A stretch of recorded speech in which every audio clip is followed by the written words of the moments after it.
अंजलि, आज मेरी मीटिंग है, बताया था ना। फिर ये पीली कमीज क्यों निकाल दी है तुमने? वाइट शर्ट दो ना। वो बिल्कुल नई है ना। और ये पीली नहीं, क्रीम कलर है प्रतीक।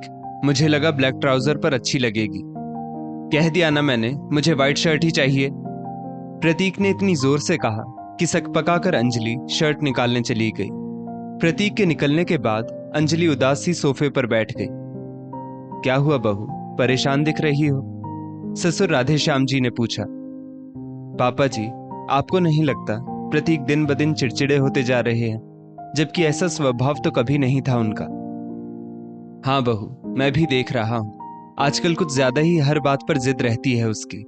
मतलब यही खाऊंगा, यही पहनूंगा, यही करूंगा। ऐसा तो वो कभी नहीं था। प्रणव जिद्दी था, पर प्रतीक तो हमेशा शांत रहने वाला। वरना क्या मैं अकेले दोनों को पाल पाता? कोई बात नहीं, मैं उससे बात करूंगा। राधेश्याम जी भी अंजलि से सहमत दिखे। अंजलि ने घर का काम करने के बाद सोचा, थोड़ा प्रतीक से बात कर उन्हें बाहर ले जाकर देखती हूँ। शायद उनका मूड अच्छा हो जाए या उनकी तलखी का कारण ही पता चल जाए। प्रतीक, फ्री हैं आप? मीटिंग हो गई? अंजलि ने प्रतीक से फोन पर पूछा। हाँ बोलो ना, अभी अभी खत्म हुई है। अभी आधे घंटे फ्री ही हूँ। प्रतीक का स्वर एकदम शांत और मधुर था। वो मैं क्या कह रही थी, बड़े दिनों से हम कहीं गए नहीं घूमने। आप ऑफिस से थोड़ी जल्दी आ जाते तो हम घूम भी लेते और थोड़ी बहुत शॉपिंग भी कर लेते। अंजलि ने कहा। पहले ये बताओ, शॉपिंग करनी है या घूमना है? थोड़ा उखड़ गया प्रतीक का स्वर। क्यों, दोनों नहीं कर सकते साथ में? नहीं, अगर सिर्फ घूमना है तो मैं तैयार हूँ, और अगर शॉपिंग करनी है तो अपनी सहेलियों के साथ चली जाओ, और वीडियो कॉल पर मम्मी जी, भाभी और बहन तो होंगी ही। इतना कहकर प्रतीक ने फोन रख दिया। अच्छा, तो ये कारण है प्रतीक की नाराजगी का। अंजलि को पता चल गया था। दरअसल अंजलि के ससुराल में उसके ससुर, पति और देवर ही थे, और शादी को भी बहुत ज्यादा वक्त नहीं हुआ था। ससुर देवर भी बहुत अच्छे थे, और प्रतीक तो एक आदर्श पति था ही। घर स्त्री विहीन था, पर अंजलि के आ जाने से सबको बहुत अच्छा लगने लगा था। सब अपनी अपनी ओर से अंजलि को खुश रखने की कोशिश करते। प्रतीक अक्सर अंजलि को घुमाने ले जाता, खुशी खुशी उसकी पसंद की चीजें खरीदवाता। खुशहाल चल रही थी जिंदगी। अंजलि की शादी के 1.5 साल बाद उसके भाई की शादी थी। 10 दिन पहले गई अंजलि को जी भरकर शॉपिंग कराई प्रतीक ने, और सारे कपड़े खरीदने में, पसंद करने में उसकी मदद भी की।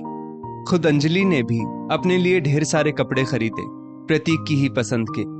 खुशी खुशी सब कुछ ले देकर गई अंजलि, पर सबको कीमती होते हुए भी वो कपड़े उतने पसंद नहीं आए।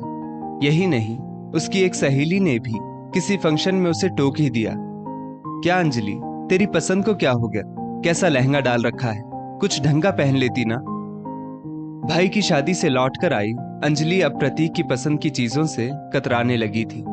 अगर प्रतीक के साथ शॉपिंग पर जाती भी तो या तो सहेलियों को या मायके वालों को वीडियो कॉल पर दिखाकर कपड़े लेती, या फिर कोई नहीं होता तो घर आकर सबको पिक भेजती। सबने अच्छा कहा तो ठीक, वरना वापस कराती। मतलब अगर प्रतीक की पसंद की हुई चीजें उसे पसंद भी आती, और अगर दूसरे कह देते अच्छा नहीं है, तो वो उसी की बात मान लेती। प्रतीक एक दिन अपनी पसंद से एक कुर्ता लाए थे अंजलि के लिए। उसने तुरंत सबको पिक भेजी, पर किसी को पसंद नहीं आया। प्रतीक, इसे वापस कर दीजिएगा, किसी दिन मैं साथ चलूंगी, फिर ले लेंगे।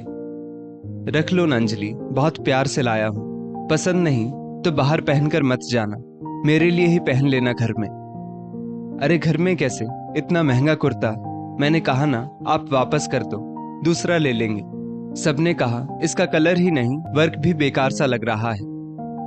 दूसरे दिन मन मारकर प्रतीक ने उस कुर्ते को वापस कर दिया।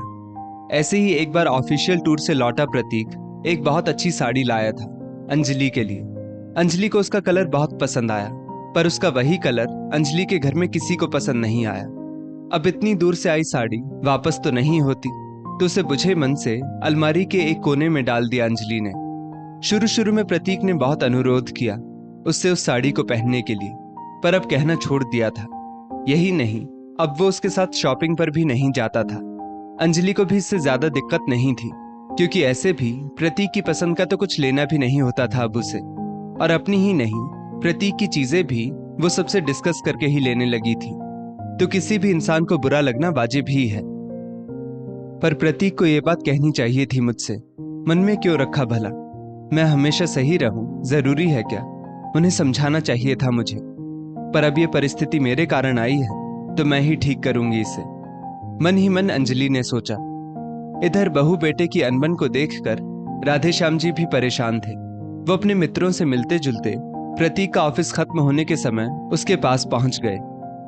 इधर आया था तो लेट हो गया, सोचा तुम्हारे साथ ही निकल लूं। राधेश्याम जी ने बेटे से कहा और उसके साथ हो लिए।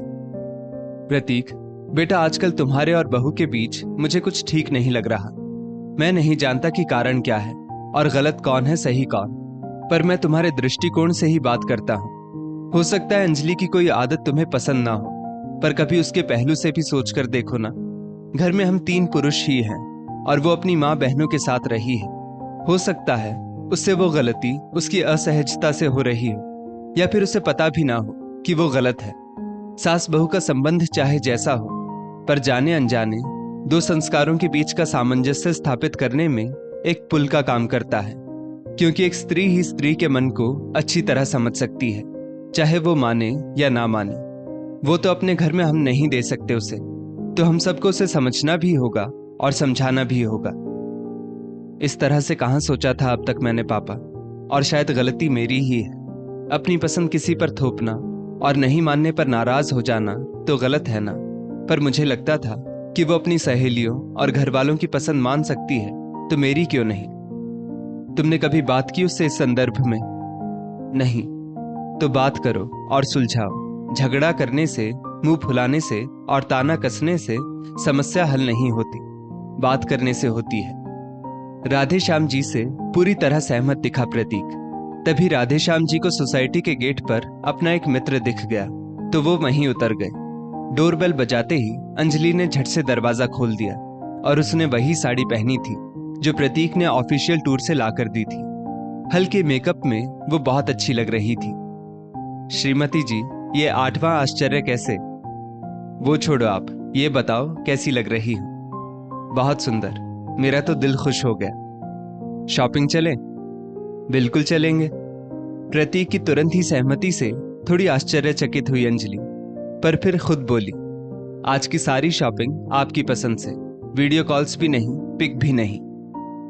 कोई नहीं, सलाह लेना चाहो तो ले लेना। मैं मानता हूं हो सकता है कमी मेरी पसंद में ही हो। नहीं, ऐसा नहीं है। आपकी पसंद की हुई चीजें मुझे भी पसंद आती हैं, पर जब कोई उसे बुरा बोल देता था तो मुझे अच्छा नहीं लगता था, इसलिए सलाह लेने लगी। पर अब अपने और आपके लिए किसी की सलाह नहीं लूंगी।